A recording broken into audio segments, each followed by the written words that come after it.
हमारे जो पार्लियामेंटेरियंस हैं वो तो फिनेंस बिल ही नहीं पढ़ सकते। पाँचवा दुनिया का बड़ा मुल्क आबादी के लिहाज से, उसकी मईशत भी तो पाँचवीं बड़ी होनी चाहिए। What is the map of the Pakistan economy, किस तरह हम इसको आगे लेके चलेंगे? जैसे हम कहते हैं कि जंग इतना सीरियस मामला है कि वो जर्नैलों पे नहीं छोड़ा जा सकता, इस तरह मईशत भी एक सीरियस मामला होता है और मईशत दानों पे नहीं छोड़ी जाती है। अगर हम आज अपनी GDP डबल कर लें तो हमारा कर्जा आधा रह जाएगा। कि 7,000 अरब की हमारे यहाँ थेफ्ट होती है, चोरी होती है। इस 7,000 की चोरी का जिम्मेदार कौन है डॉक्टर साहब?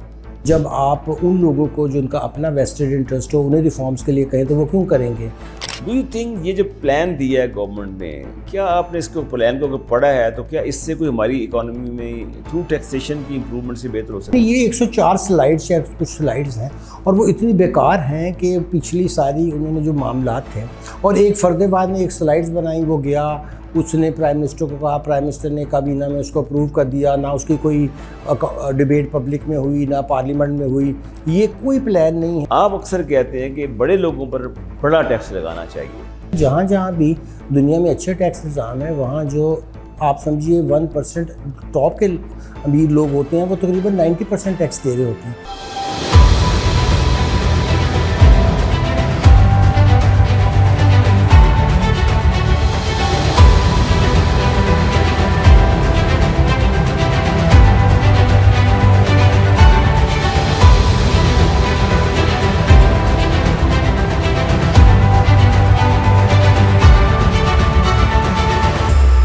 बिस्मिल्लाहिर्रहमानिर्रहीम। नाज़रीन, प्रोग्राम वर्ल्ड इन फोकस में आपका होस्ट अब्दुल बासित खान।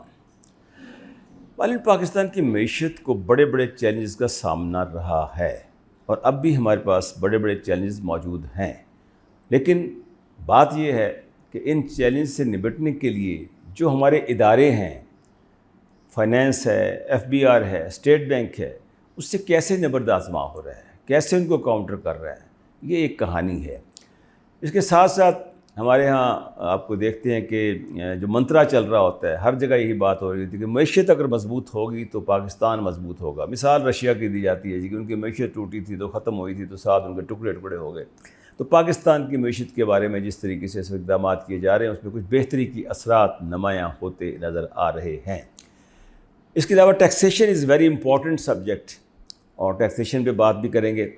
और हमारे साथ आज बड़े एक रिनाउंड और बड़े फेमस और माशाल्लाह कॉम्पिटेंट जो एक्सपर्ट हैं हमारे पाकिस्तान की मईशत के ऊपर और टैक्स अमूर के, जनाब डॉक्टर इकरामुल हक मौजूद हैं। Welcome to the show sir. शुक्रिया बासित साहब। डॉक्टर साहब, हमारे यहाँ वैसे तो बहुत चीज़ों का बड़ा मंत्रा चलता है। अगर आप एंटरटेनमेंट TV को देखें तो वहाँ मोहब्बत मोहब्बत मोहब्बत नज़र आती है कि जैसे पाकिस्तान में मोहब्बत की बड़ी कमी है, लेकिन साथ साथ जो असल चीज़ है वो मईशत है हमारे मुल्क की, और मईशत के बारे में हमेशा सवाल उठाए जाते हैं। डॉक्टर साहब, मईशत में अब कहा जा रहा है कि हमारी मईशत बेहतरी के असरात नज़र आ रहे हैं कि हमारा रास्ता सही हो गया इंशाअल्लाह ताला। कुछ आइंदा सालों में ये भी पेशन गोई की जा रही है कि हम शायद IMF के दरवाजे पे शायद ना दस्तक दें। बिसाइड दैट हम ये भी कह रहे हैं कि जी हमारा जो है जो करंट अकाउंट डेफिसिट जो है वो माशाल्लाह बेहतर हो गया बिकॉज ऑफ दी रैपिड और ज़्यादा volume of the remittances from our overseas Pakistanis. मैं तो उसको वही समझता हूँ आगे। फिर यह कि फ़िस्कल डेफिसिट और दूसरा जो मामला है हमारा वो हमारा जो है ट्रेड डेफिसिट, ये तो अपने चैलेंजेस हैं। ये ठीक है इन्फ्लेशन रेट भी कम हो रहा है, ये ठीक है कि और दूसरे फैक्टर्स भी रहते हैं, थोड़ा बहुत मार्जिनल इंप्रूवमेंट दी वॉली उसमें भी है, ट्रेड के अंदर भी है।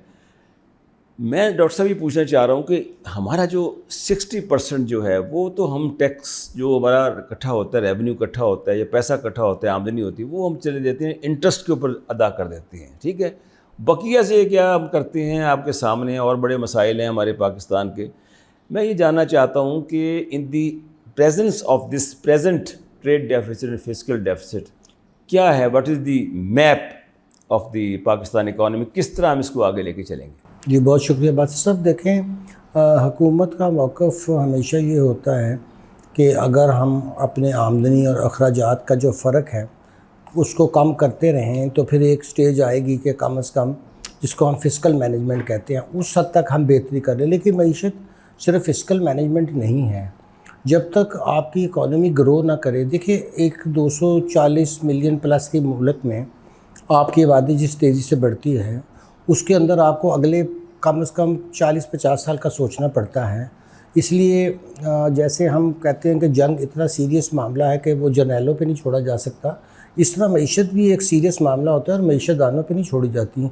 वो लीडर्स जिनका विज़न होता है कि अगले 40-50 साल में हमारा मुल्क जो है उसको क्या बनाना है, क्योंकि कोई गोल होता है सामने। अब आप देखें कि मिसाल के तौर पर हमारे इर्द गिर्द जितने भी ममालिक हैं उनको साथ अगर हम अपना कंपैरिजन करें तो एक 5वां दुनिया का बड़ा मुल्क आबादी के लिहाज से, उसकी मईशत भी तो 5वीं बड़ी होनी चाहिए, लेकिन हमारी मईशत जो है वो कहीं दूर दूर नहीं है। तो सिर्फ ये नंबर्स लेकर हम ये कह दें कि जी बेहतरी हो रही है, ये तो एक ऑफिशियल प्रोपेगेंडा है कि जी हम स्टेबलाइज़ कर गए हैं। हाँ, आप कहना चाह रहे हैं कि हम आईसीयू में थे, मगर अब ये सूरत है कि मरीज़ बेड पे बैठने के काबिल हुआ है, मगर ये नहीं कि अभी 100 मीटर की दौड़ लगाने में कामयाब हो जाएगा। ये तो सिर्फ ये है कि हम इतने प्रोग्राम हमने लिए हैं, तो उसका मतलब ये है कि जब आप प्रोग्राम लेते हैं तो आप अपने आप को आईसीयू में समझें। तो डॉक्टर साहब आईसीयू से तो चलो ये निकल गए, अवाम को भी तो आईसीयू से निकाले ना, अवाम भी तो बेचारे अभी तक आईसीयू में बैठे हुए हैं। जी देखिए, सबसे बड़ी मसला ये है कि पाकिस्तान की जो इकॉनमी में जिसे हम कहते हैं ना एलिटिज़म, देखिए जब तक आप ढांचा नहीं बदलते ना, जो भी हम आपने कर्ज़ों की बात की कि 60% तो चलता, सोचने की बात यह है कि ये किस पे खर्च हो रहा है, यानी कर्ज़ा किसकी वजह से हमें लेना पड़ रहा है। ये असूली सवाल है ना। आम लोगों के फ़ायदे के लिए तो कर्ज़ा नहीं लिया जा रहा, नई नई इंडस्ट्रियाँ लगाने के लिए तो कर्ज़ा नहीं लिया जा रहा जिससे एम्प्लॉयमेंट जनरेट हो। आज हमारे जो यंग लोग हैं, जो पाकिस्तान का 60% हैं, दुनिया में ऐसी नहीं होगी, क्या उनके लिए हमने सोचा कि अगले 30 साल में वो मुलाजमतों का जो कितना हमें चाहिए होगा। अगर मुल्क में इंडस्ट्रियलाइजेशन ना हो, और आज की इंडस्ट्रियलाइजेशन से मुराद ये है कि नॉलेज बेस्ड इकॉनमी से बेस्ड जो इसमें इनोवेशन हो, टेक्नोलॉजी हो। मिसाल के तौर पे चाइना ने नहीं बनाई मैकेनिकल गाड़ी, ज़रूरत नहीं थी, उन्होंने सीधा ही इलेक्ट्रिक गाड़ियाँ दुनिया में छा गई उनकी। अब देखना ये होता है कि हमारा एडवांटेज कहाँ है, उस एडवांटेज का फ़ायदा उठाते हुए हम लो जो ग्रोथ में फंस गए हैं, इससे बाहर निकलना। असल पाकिस्तान का चैलेंज ये है। अब आप जैसे आपने फरमाया कि हमारा जीडीपी का एक बड़ा साइज़ जो है वो अगर कर्ज़ों से देखा जाए, अगर हम आज अपनी जीडीपी डबल कर लें तो हमारा कर्ज़ा आधा रह जाएगा। दुनिया में कोई मुल्क भी कभी भी कर्ज़ों से इसलिए नहीं निकल सकता। यही बड़ा अहम सवाल है कि हमारी जीडीपी को डबल कर दें। इस वक्त देखें हमारी जीडीपी जो है आज से 2 साल पहले तो मेरे ख्याल माइनस में थी, फिर अब 2.5, अब कहते हैं कि 3+3 हो जाएगी, इस मतलब प्रिडिक्शन कर रहे हैं आके। तो जीडीपी को डबल सब कैसे करेंगे? देखिए, एक तो हमारे यहाँ ये कि एक पैरेलल इकॉनमी का साइज़ बहुत बड़ा है। अगर हम उसको अपनी जीडीपी में ले आएँ और उससे हमारा साइज़, क्योंकि फिर लोगों को कारोबार करने में आसानी पैदा हो। देखिए, वो बढ़ती है इन्वेस्टमेंट से। इन्वेस्टमेंट आती है 2 तरीक़ों से। एक ये है कि आपके अपने लोग इन्वेस्टमेंट करें जिनके पास ये हो कि हम आगे जाकर इससे फ़ायदा उठाएंगे। एक फिर उसको देखकर बाहर के लोग आते हैं कि भाई इनके पास इतनी बड़ी आबादी है, ये इतनी बड़ी मार्केट है, अगर हम यहाँ इन्वेस्टमेंट करेंगे तो यहाँ ना सिर्फ लोकल हमें बहुत ज़्यादा हमारा माल बिकेगा, वहाँ से एक्सपोर्ट भी होगा। और डोमेस्टिक अगर डॉक्टर साहब नहीं करेंगे तो बाहर वाला कैसे? बिल्कुल, जैसे फरमाया। तो ये मसला ये है कि हम बड़े अरसे से जिस चीज़ पे असल डिबेट नहीं करते वो ये है कि हम अपनी जो जीडीपी का साइज़ है, यानी केक के साइज़ को अगर आप बड़ा करेंगे तो सब लोगों को ही फ़ायदा होगा। अब जिस जगह बैठ के हम इंटरव्यू कर रहे हैं, ये पंजाब आज आबादी के लिहाज से दुनिया का 12वां बड़ा मुल्क है 120 मिलियन के लिहाज, मगर आप हैरान होंगे कि इसकी जीडीपी जो है वो ना होने के बराबर है 120, और ये अपना टैक्स भी इससे इकट्ठा नहीं कर रहा। तो ये ग्रोथ में तो कोई हिस्सा नहीं ले रहा, सिर्फ वफाक से पैसा लेकर उसमें ये ऐसे जो अनप्रोडक्टिव आप कह लें प्रोजेक्ट्स हैं उसके अंदर वो पैसा, मिसाल एक लाहौर को फोकस कर लिया कि हम यहाँ ये कर रहे हैं, हम यहाँ बस सारा पंजाब एक लाहौर है। तो जो यहाँ पानी नहीं मिल रहा, जहाँ इंडस्ट्री नहीं लग रही, जहाँ एग्रो बेस्ड हम इंडस्ट्रियाँ लगाने में कामयाब, दूध नहीं अच्छे शहर बनाने में कामयाब नहीं हुए, वहाँ एम्प्लॉयमेंट देने में हम कामयाब नहीं हुए, तो इसका मतलब है कि हमारे ज़हन में तख्ते लाहौर ही सिर्फ पंजाब है। यानी कि आप हम कराची, पेशावर, लाहौर, कोयटा, इसके अलावा दूसरी जगहों को हम देखते ही नहीं कि वहाँ भी तो पोटेंशियल होना चाहिए ना। बलूचिस्तान में कई जगह पोटेंशियल है, KPK में बहुत पोटेंशियल होगा, लेकिन उधर हम बिल्कुल देखिए 65% वर्क फोर्स आपकी एग्रीकल्चर से रिलेटेड है। उसके लिए उनकी प्रोडक्टिविटी बढ़ाने के लिए, उनको जदीद जो है वो सोच देने के लिए, उसके लिए हुकूमत कोई पैसा नहीं खर्च करी। तालीम, जिससे आगे आपकी ह्यूमन रिसोर्स डेवलपमेंट होनी है, उसमें देखिए हमारा कितना बुरा हाल है तालीम के शोबे में। इस वक्त कम से कम हम यही अगर चीज़ देख लें कि हमारी तो डेकेडेंस हो रही है तालीमी मैदान में, तो आगे हम कैसे मुकाबला करेंगे? हमारे कौन से ऐसे आप आला जहन पैदा कर रहे हैं साइंस में, टेक्नोलॉजी में, जो आपको आगे लेकर जाएंगे? कितने लोग हैं पाकिस्तान में जो आप बाहर की अच्छी यूनिवर्सिटियों में जाके पीएचडी करके वापस आके सर्व कर रहे हैं, यहाँ की पीएचडी तो ना ही हमारे तो पीएचडी भी डॉक्टर साहब बहुत कम है, रिसर्चर बहुत जी कम है बहुत पाकिस्तान बहुत के। ज़्यादा। तो ये नॉलेज बेस्ड इकोनॉमी जब तक नहीं होगी, अब लड़के हमारे अपने आप देखा फ्रीलांस से बहुत अच्छा कमा, लेकिन अगर इसी को हम गवर्नमेंट जो है ज़्यादा इस पर तवज्जो देती तो आज हम दुनिया के इर्द गिर्द के ममालिक की तरह हम भी 150 बिलियन की एक्सपोर्ट कर रहे होते सिर्फ आईटी की से रिलेटेड। लेकिन हमारी एक्सपोर्ट 2 बिलियन 4 बिलियन भी हो जाए तो हम शोर मचाना शुरू करते हैं, हमने कमाल कर लिया। एक 240 मिलियन के मुल्क की ये एक्सपोर्ट्स होनी चाहिए जो हम कर रहे हैं। और जो ऐसा आपने फरमाया कि सिर्फ हमारा इन्हिसार किस बात पर है कि जो बाहर से रेमिटेंस, वो तो फिर कंजम्पशन में चली जाएगी ना, उससे कोई नई इंडस्ट्री तो नहीं लग रही, कोई नए रोज़गार के मौके तो पैदा नहीं हो रहे। किसी वक्त ऊपर नीचे हो सकती है आइंदा सालों में। कि भाई ये कि एग्रो बेस्ड अगर आप इंडस्ट्रीज़ लगाते हैं जो आपकी असल थी उसमें वैल्यू ऐड करते हैं तो आप ना सिर्फ दुनिया के अंदर बहुत बड़े एक्सपोर्टर होते हैं, अपना भी आपका जो फूड का मसला था, जो हम कभी शुगर इंपोर्ट कर रहे होते हैं, कभी गंदम इंपोर्ट कर रहे होते, इतने बड़े मुल्क को जिससे अल्लाह ताला ने सारे सीज़न दिए, हर किस्म के कुदरती ज़राए दिए, उसके लिए ये ज़ेब देता है कि वो बाहर से नेट, यानी कि अगर हम कपास भी बाहर से इंपोर्ट करें, अगर हम गंदम भी बाहर से इंपोर्ट करें, चीनी भी, तो ये तो शर्मनाक हरकत है हमारे लिए, बजाय कि हम इसकी इन चीज़ों से बहुत बड़ी अपनी इंडस्ट्री खड़ी करते हैं। अच्छा डॉक्टर साहब ये बताएं कि जैसे हमने आपने बिल्कुल बजा फरमाया, ये जो आपने बिल्कुल पिन पॉइंट किए चीज़ें, तो इसमें मुझे बताएं कि ये आखिर हुकूमत भी ये सोच रही है, बड़े बड़े हुकूमत के पास दिमाग बैठे हुए हैं, बड़े बड़े मशीदान बैठे होते हैं, बाहर से इम्पोर्ट होते हैं, एडवाइज़र बहुत हैं, ये जो हमारे इस वक्त हालात हैं ये शॉर्ट टर्म एक्शंस के मतकाजी हैं या लॉन्ग टर्म में है? क्योंकि एकदम तो जीडीपी जो आप कहते हैं डबल हो जाना वो पॉसिबल नहीं है। आज शुरू करेंगे, किबला दुरुस्त करेंगे, मे भी आगे ठीक हो जाए।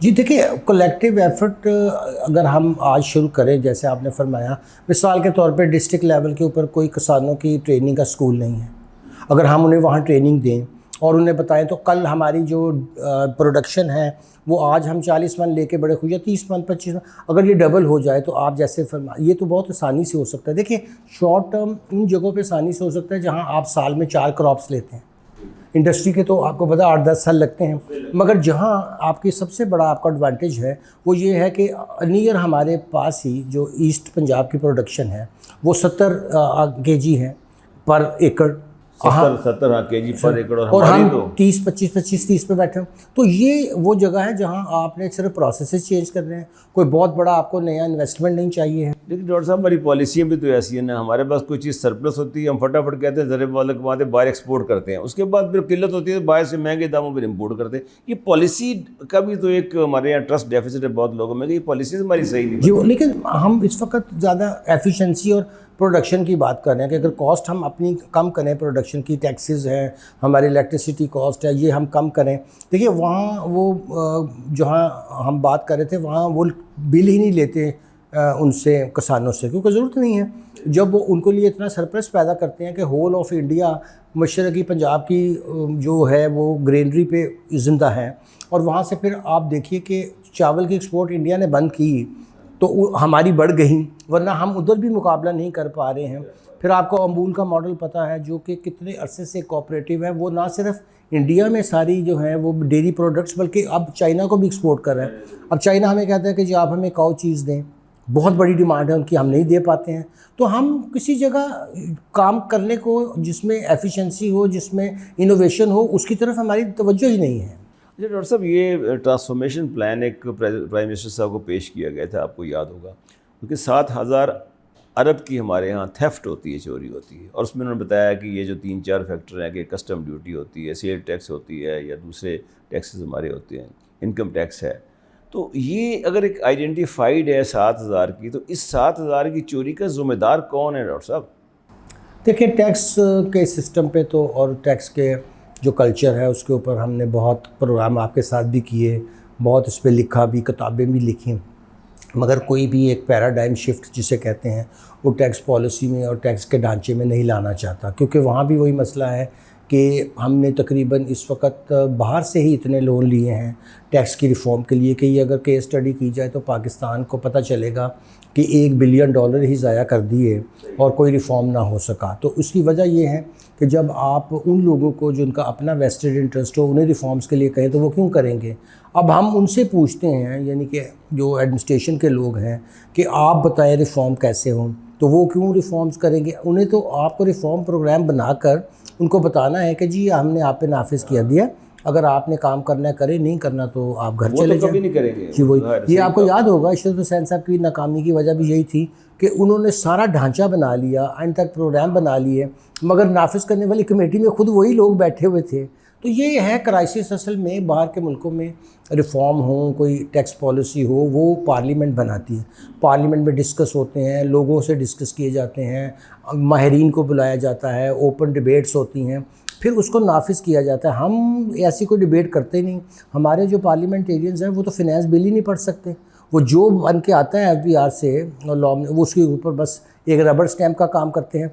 और उन्होंने सिर्फ एक चीज़ उनसे की हुई है तय कि आप हम पे टैक्स नहीं लगाएंगे, हमारा ऑडिट नहीं करेंगे और हम आपको कुछ नहीं पूछेंगे कि आप लोगों के साथ क्या ज़्यादती कर रहे हैं, आप इंडस्ट्री को कैसे तबाह कर रहे हैं, आप गरीब लोगों से क्यों टैक्स ले रहे हैं। ये एक अनहोली अलायंस, जिससे मैं कहता हूँ, बिटवीन लेजिस्लेटर और टैक्स एडमिनिस्ट्रेटर एग्जिस्ट करता है। और इसी ने पाकिस्तान को बर्बाद किया है। क्योंकि अगर आप इनकी डायरेक्टरीज देखें जो पहले छपती थी 2019 के बाद, लेकिन असासे तो अब भी इनके आते हैं ना, क्योंकि ज़ाहिर है उन्होंने इलेक्शन कमीशन को देने हर साल, इनके असासे बढ़ते जा रहे हैं और टैक्स ये बिल्कुल नहीं दे रहे। तो यहीं से पता चलता है कि हमारी एक, जो उन्होंने लोगों से टैक्स लेना है, जिन्होंने लेजिस्लेशन करनी है, अगर वो खुद ही टैक्स देने को रवादार ना हो तो वो दूसरों से टैक्स, इसलिए गरीब लोग टैक्स दे रहे हैं और अमीर लोग उनके टैक्सों पर याशियाँ कर रहे हैं। तो ये है जिससे आपने लोन की बात की थी। ये लोन हमारे खुद क्रिएट किए हुए अफरीत हैं, जिसकी वजह से हम दिन ब दिन जितना कमाते हैं वो भी सिर्फ आप समझिए सूद की मद में ज़ाया हो जाता है। डॉक्टर साहब, ये जो टैक्स के बारे में कि अभी दोस्ताना पॉलिसी होती है, अब जैसे ये प्लान दिया है इसमें कोई सख्ती की जा रही है, कोई ऐसा कॉन्ट्रैक्चुअल जिसे कहते हैं चीज़ एग्रीमेंट नज़र नहीं आ रही कि लोगों के साथ प्यार मोहब्बत के साथ या कुछ करना है आगे। एक कभी हम सुबह उठते हैं तो एक नई पॉलिसी होती है आगे।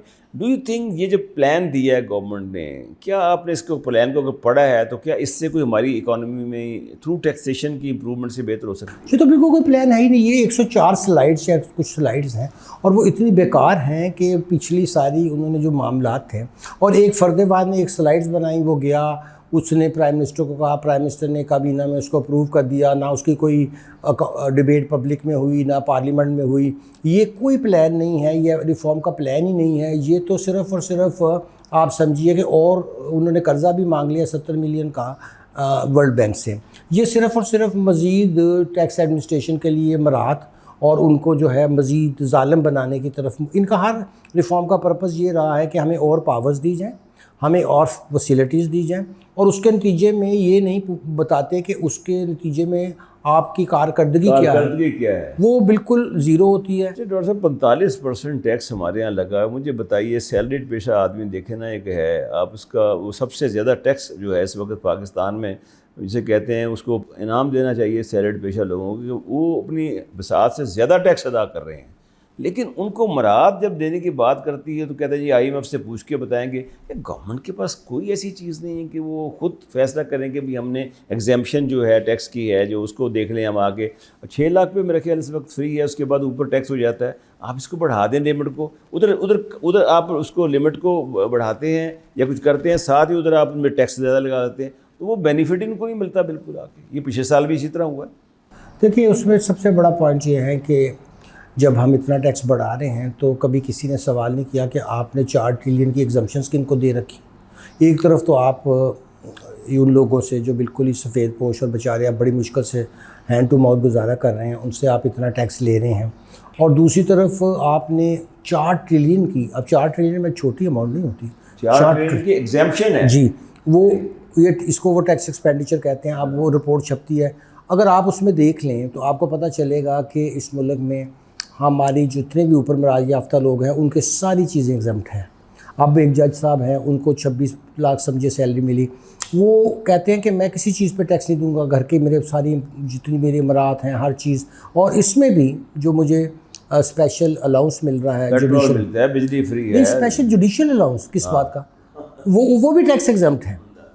तो मतलब ये कि कुछ लोग वो ना सिर्फ बोझ हैं, अपना काम डिलीवर नहीं करे, लाखों केस अदालतों में पड़े हैं। आप अंडर ट्रायल देखो, लोग देखे 5-5, 6-6 साल से जेलों में पड़े हैं, आप उनका ट्रायल करें। आपको तो ये बताएं कि जो 6 लाख की है जो टैक्स एग्जेम्पशन है, इसको कहाँ तक होना चाहिए? 12 लाख तक सिर्फ पाकिस्तान में आज 12 लाख से कम नहीं होनी चाहिए। 12 लाख यानी कि 1 लाख जिसका कमाता है वो कम से कम 50,000 तो कुछ भी नहीं है।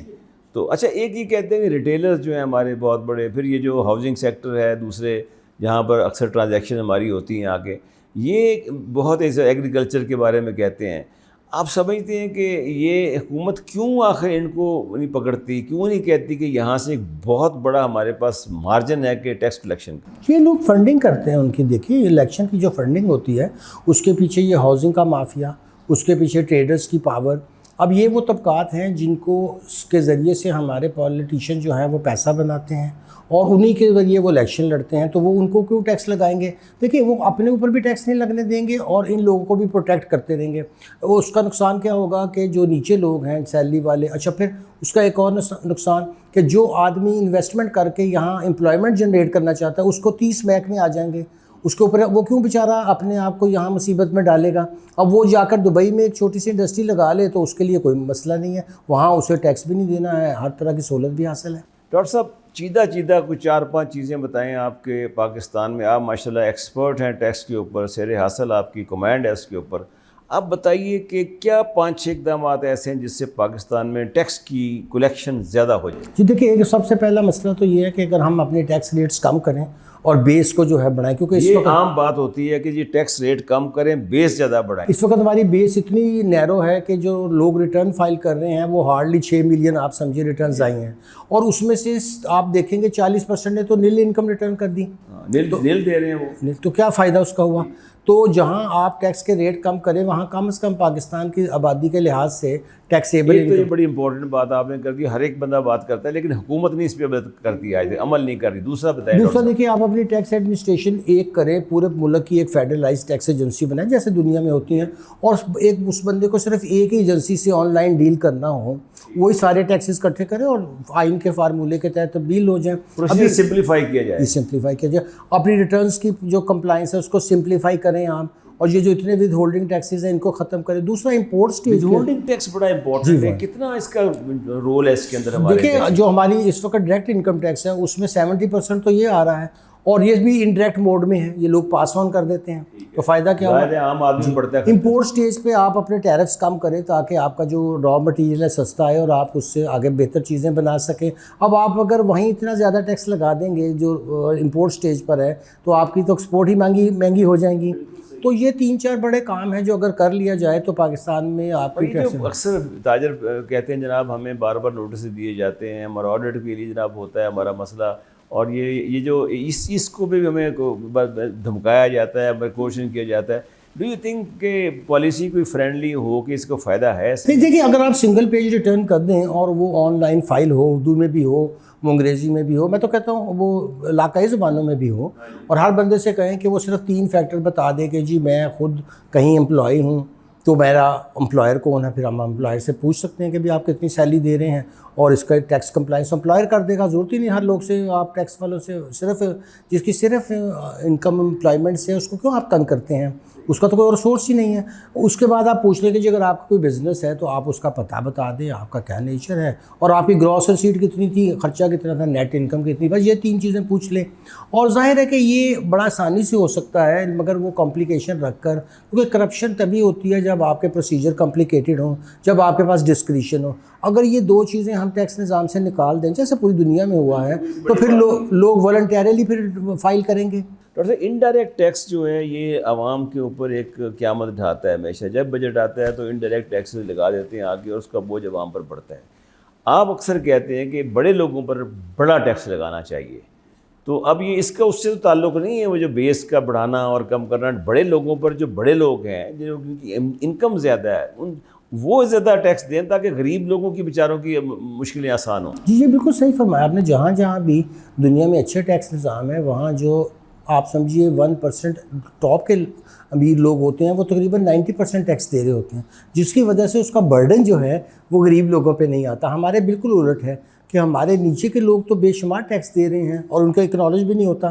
जैसे हर मोबाइल यूज़र जो है वो उसके साथ टैक्स पे कर रहा है, मगर ऊपर का तबका टैक्स ही नहीं दे रहा। या तो टैक्स एग्जम्पशंस हैं या अपनी रिटर्न्स इतनी कम फाइल करते हैं, और ये खुद मानता भी है FBR, मगर उनके ख़िलाफ़ हमारी पॉलिटिकल विल ही नहीं है, क्योंकि ज़ाहिर है कि मैं जैसे अर्ज़ किया था, उसी की वजह से पूरे निज़ाम में फिर ख़राबी पैदा होती है। तो हमें कोशिश ये करनी चाहिए कि हम उन जो टॉप 5% 10% हमारे अमीर लोग हैं उनसे ज़्यादा टैक्स लें, और जो नीचे के लोग हैं उनको राहत दें बजाय उनसे टैक्स लगाने। अच्छा डॉक्टर साहब, ये बता दें कि ये जो कुछ तनख्वाहें और ये जो है हमारे पेंशनर्स जो है, आप क्या समझते हैं कुछ कितना % मार्जिन बढ़ना चाहिए इस टैक्स में? आप क्या देखिए, अभी तो बहुत ज़्यादा हमने सैलरी पे टैक्स लगाया, इस बजट में कम से कम इसको आधा करना चाहिए, और जो पेंशन भी है वो भी मेरे हिसाब से उसके ऊपर तो एग्जम्पशन रहनी चाहिए, एग्जाम्पशन रहनी चाहिए? जी बिल्कुल, क्योंकि ज़ाहिर है वो लोगों के लिए तो यही एक लाइफ का वो होता है मामला। जी बहुत शुक्रिया डॉक्टर साहब, आप टाइम की बड़ी किल्लत है, लेकिन आपसे हमेशा गुफ्तगू हुई है और आइंदा भी होती रहेगी। Thank you very much for your time sir. नाज़रीन, ये थे डॉक्टर इकराम उल हक, माहिर मईशत और बड़े एक्सपर्ट हैं माशाल्लाह टैक्स के, और मैं समझता हूँ कि उन्होंने बड़ी अच्छी बातें कही हैं कि हुकूमत को कम से कम ताजरों के साथ एक बेहतर सलूक करना चाहिए, और ये भी नहीं होना चाहिए कि कॉर्शन के ज़रिए या सख्ती के साथ टैक्स वसूली होनी चाहिए, लेकिन साथ उन्होंने कहा टैक्स नेट को बढ़ाना चाहिए जिससे, और टैक्स को कम करना चाहिए ताकि ज़्यादा से ज़्यादा लोग टैक्स में उसकी नेट में आ जाएँ आके। और इसके साथ साथ मैं समझता हूँ कि प्रॉब्लम ये है हमारे यहाँ कि हम पाकिस्तानी जो हैं वो प्रॉब्लम हमेशा शॉर्टकट की आदी होते हैं। जो ज़्यादा अमीर होता है हमारे यहाँ अक्सर ये ट्रेंड देखा गया कि वो ज़्यादा टैक्स बचाने की कोशिश करता है। तो ये एक बड़ा अहम मसला है, और इसके लिए मैं समझता हूँ कि रूलिंग क्लास जो है या गवर्नमेंट है या जो भी इस्टेब्लिशमेंट है, मैं ये समझता हूँ कि उनको ज़रूर ऐसे बड़े लोगों से टैक्स लेना चाहिए ताकि जो गरीब लोग हैं, तनख्वाहदार लोग हैं, उनको रिलीफ मिलना चाहिए। इंशाअल्लाह ताला अगले प्रोग्राम में फिर हाज़िर होंगे। इजाज़त दीजिए, अल्लाह हाफ़िज़।